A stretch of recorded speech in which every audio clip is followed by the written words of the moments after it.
Ogun State ṣẹ̀dẹ̀ rò bẹ́ẹ̀ ní gọ́vnọ̀ ẹni tó bá rí kó jẹ́ gọ́vnọ̀ Ogun State kò ní dáa fún un. Ẹ wá lè ní gọ́vnọ̀ lọ́la o, mo fi kàbàbúra Òṣogbo èsẹ̀gbẹ́ yín gbogbo Ọ̀ṣun State pátápátá wọn èsẹ̀gbẹ́ yín ayé yín ti bàjẹ́. Ogun State tó close to Lagos State ẹ wò bí gbogbo state yìí ṣe rí, kò sọ ní Ogun State tí mo lọ kó darí, ayé yín ti bàjẹ́, bọ́mbà mi ti yọ, èsì mi tún bàjẹ́ nínú Ogun State ẹ̀ ní so. Ọpẹ́ fọ́lọ́run bàbá ọ̀gá ògo, mo kí gbogbo ẹlẹ́sìn Islam pé a kò òǹgbẹ, bákan náà mo kí ẹ̀yin ọmọ ẹlẹ́sìn Kristẹni pé ẹ̀yin náà kú òǹgbẹ ẹ kú sẹ́nu. Ọ̀rọ̀ tí mo fẹ́ sọ yìí ọ̀rọ̀ nípa ọ̀rẹ́ mi, àbúrò mi Aládùn. Òun máa ń pè mí ní bọ̀dà but èmi gbàgbọ́ rẹ̀ tèmi ni. Tó dẹ̀ jẹ́ kí n fẹ́ sọ̀rọ̀ rẹ̀, ó máa ń bà mí lọ́kàn jẹ́ kẹ́dà èèyàn kó dàbí eégún tàbí ẹyẹ kan tí ò lórúkọ, tó pé ó máa ń sọ abẹ́ igi tán bá gbé òkú sí, á wá lọ dúró lórí igi yẹn, á wá máa pariwo pé òkú ọ̀dá ẹ mọ́ jòkú, òkú ọ̀dá ẹ mọ́ jòkú. Tó bá ti wá wọ̀ tó wò sí tí ò rẹ́ nìkankan, èèyàn wá balẹ̀, á wá sá òkú jẹ, á tún padà sórí igi. Aládùn ẹyẹ ìbẹ̀rù nìkan ló máa ń tọ́jọ́ o. Wọ́n ní abẹ́gunlé abẹ́gunlé, wọ́n ní abòòsà ọjà abòòsà ọjà, wọ́n ní abolúbọ̀bọ̀ tìrìbọ̀ bàbá ìbọ̀. Ǹjẹ́ kí ni wọ́n ń bọ nífẹ̀ẹ́? Ẹnu ni wọ́n ń bọ nífẹ̀ẹ́. Ẹnu rẹ̀ ò ní ṣe púpọ̀ o, ẹnu tèmi náà ò ní ṣe púpọ̀ mi o.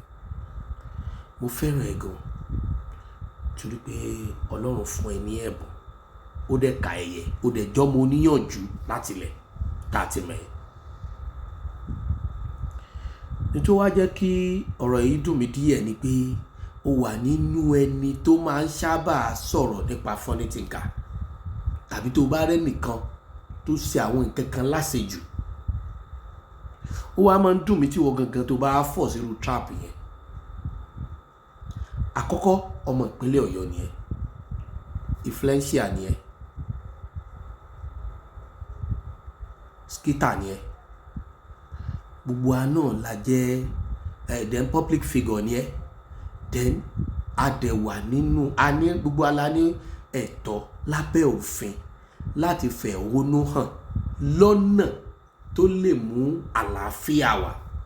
Kódà orílẹ̀-èdè ìjọba abẹ gbà wá láyè láti jẹ́ pé tá bá fẹ́ ṣèwọ́de kí àwọn agbófinró kí wọ́n tẹ̀lé wa, tá bá fẹ́ fi ẹ̀hónú hàn pé kíkiní yẹn òfin orílẹ̀-èdè yìí fàyè gba ìfẹ̀hónú hàn lọ́nà àlàáfíà.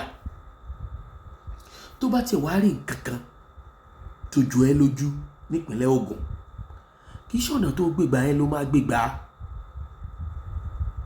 kì í ṣe ọ̀nà tó gbégbá yẹn ló máa gbégbá. Nípínlẹ̀ Ọ̀yọ́ tiwa náà ń bí bá ṣe ń praise ẹnjìnìà Ṣèyí Mákindé tó, ṣé kò níbi tó kù sí ni? Ibi tí bàbá yìí kù sí tí kálukú bá fẹ́ sọ, à ń fọgbọ́n sọ ni, gómìnà dẹ̀ ń ṣiṣẹ́ lórí ẹ̀.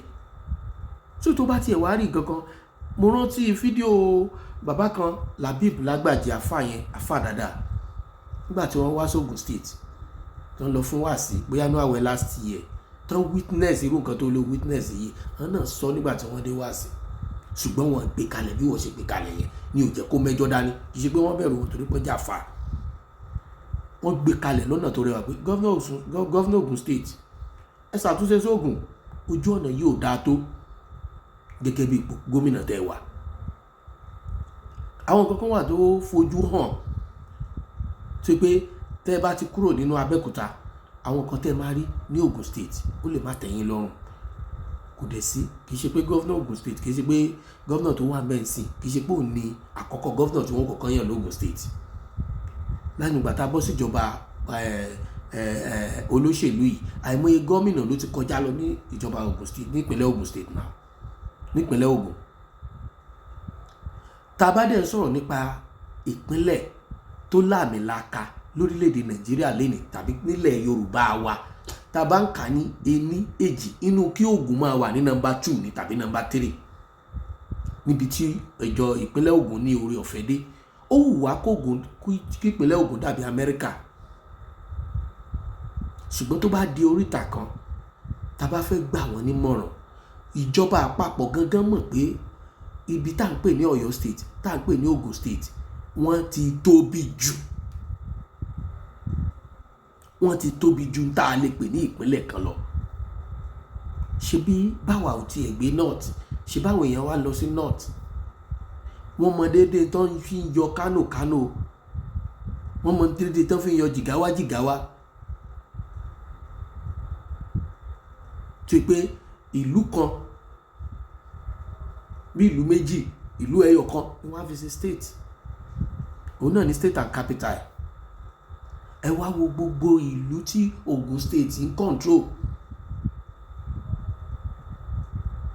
Ògùn state ló fẹ́ lọ wọ bọ́dà ní láti máa lọ sí Kútọ́nù. Ògùn state ní ẹ wo iye Ìjẹ̀bú tó wà, ẹ wo iye Ìjẹ̀bú tó fọ̀ sínú Ògùn ká tó wá sí Ṣàgámù bí. Ògùn wá sí bẹ́gà bí náà láti Ṣàngó. Ògùn dé tógèètì ń bí kó tó lọ Abẹ́òkúta.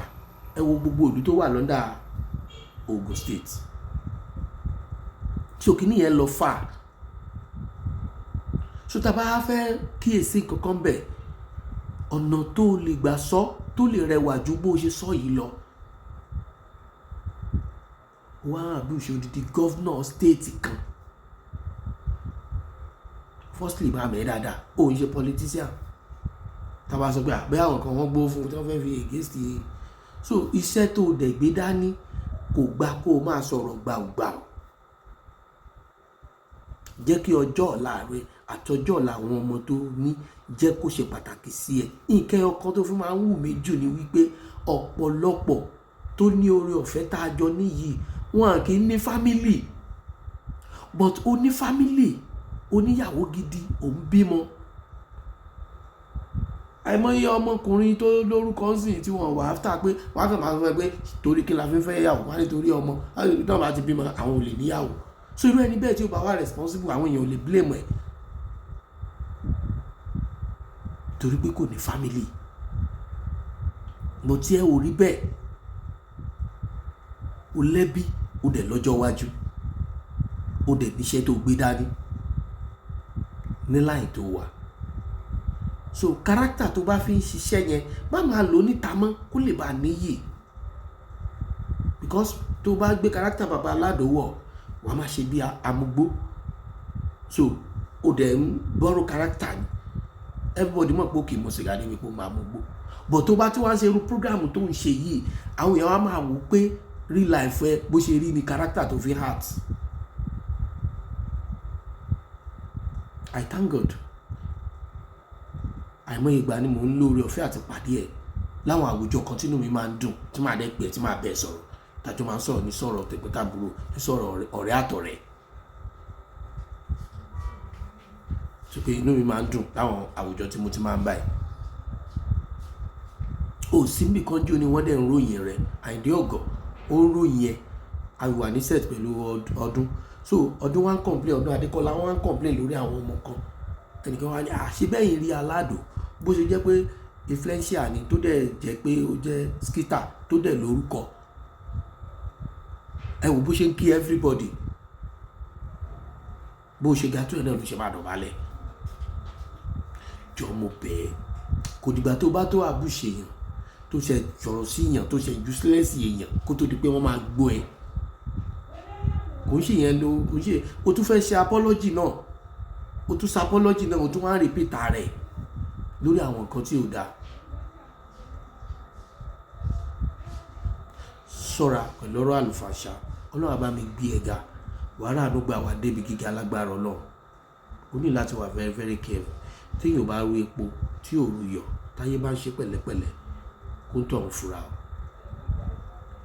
The executive governor of Ogun State àtàwọn alájọṣiṣẹ́pọ̀ o, on behalf of my family and my family friend Aládò, mo ń rawọ́ ẹ̀bẹ̀ sí pé ẹ má bínú, ẹ má bínú, ẹ má bínú. Tẹ́jẹ́ ká gbàgbọ́ tó mọ kékeré bá fẹ́ ṣe bí àgbà ọjọ́ orí lè má jẹ. Bọ̀ lábẹ́ bẹ́ẹ̀ ẹjọ́ tó lọ lọ́hùn gbogbo ẹ̀yin governors wa nílẹ̀ Yorùbá ẹ bá wa ṣàtúnṣe sí àwọn ojú ọ̀nà wa.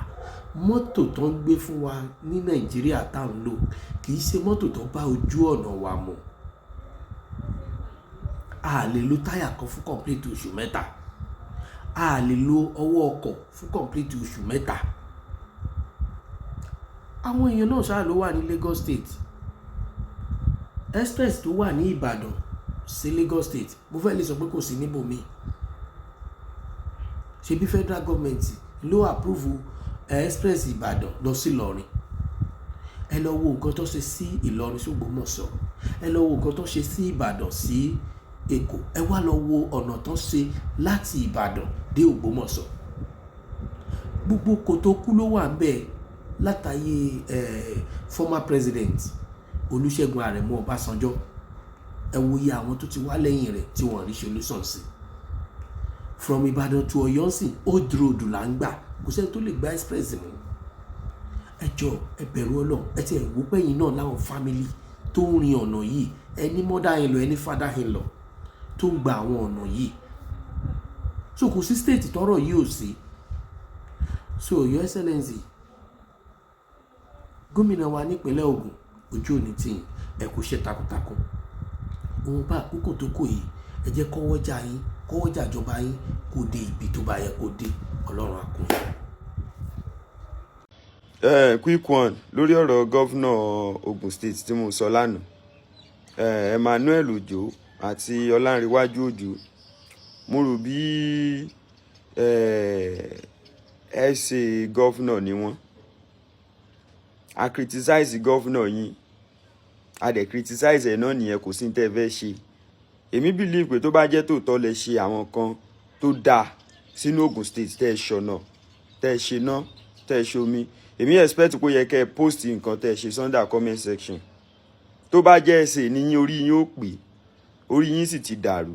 So ẹ̀yin ò lówó tẹ́ ẹ lè fi túnlù ṣe bọ̀, ẹ lówó tẹ́ ẹ lè fi arrest èèyàn, ẹ lówó lọ́yẹ̀, ẹ lówó DSS, ẹ control wọn ibi kápá yín náà wà, ẹ mọ̀ bẹ́ẹ̀ wá gbé mi.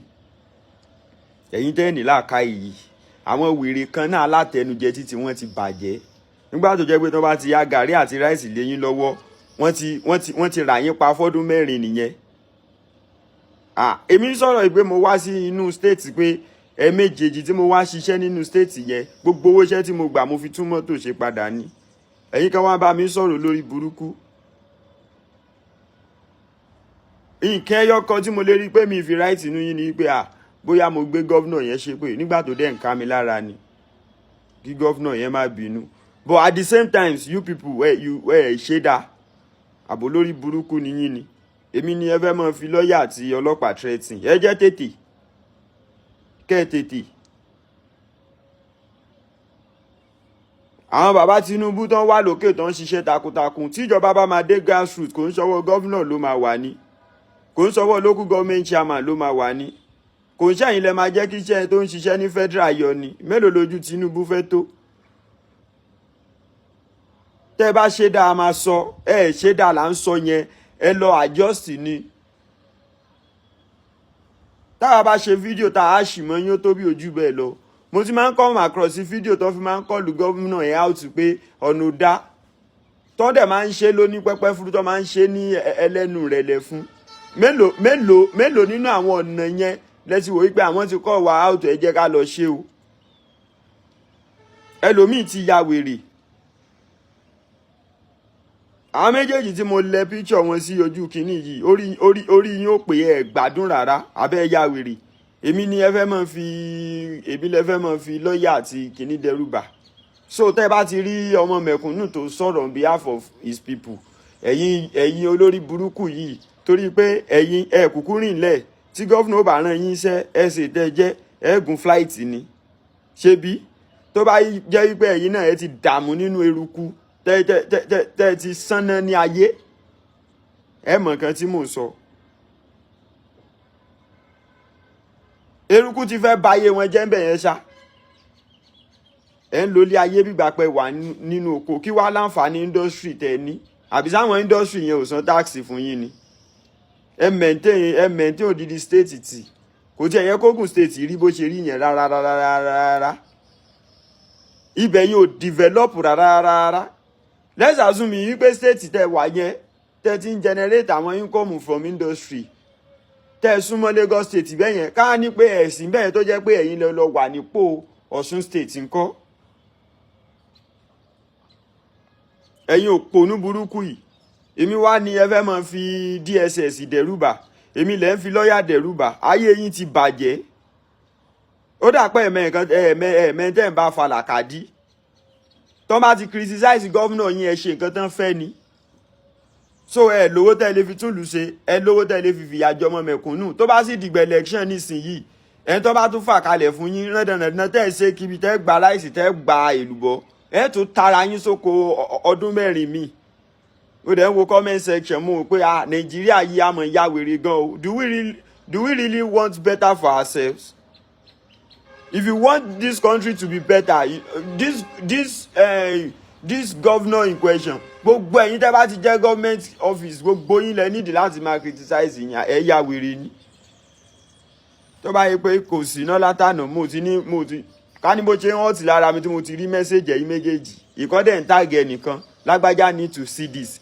Tó bá rí ńkọ́ tó bá rí kí ni ìyá yín fẹ́ ṣe ẹ ya wèrè ẹ jẹ́ tètè mọ́ bọ̀ pẹ̀lú ọlọ́pàá yín tàbí kẹ́ ẹ kọ̀wé sí lọ́ọ̀yà kó fún mi ẹ kọ petition kí wọ́n á rí yín ní state office yín ẹ òkú ṣẹ̀ṣẹ̀ máa fọlọ́pàá àlẹ́ orí yín ti burú ọlọ́run gan-an wọ́n ń sọ̀rọ̀ sí Ìdàpọ̀ Abíọ́dún ẹ má bínú tó bá ní pé mo ṣépè fún yín bínú bára ṣe ń ta mí sí ni and for the both of you tẹ́ ń fi fídíò hàn ayín pé lágbájá need to see this if lágbájá see this Victor Òjó àbíkílókè tó bá rí sójọ́ lọ ni àbórí yín ti burú dànù ni ẹ̀yin dìdìrìn alátẹnujẹ títí yín ti ta yìí ebi gọ́vnà fẹ́yìn lówó ẹ̀yin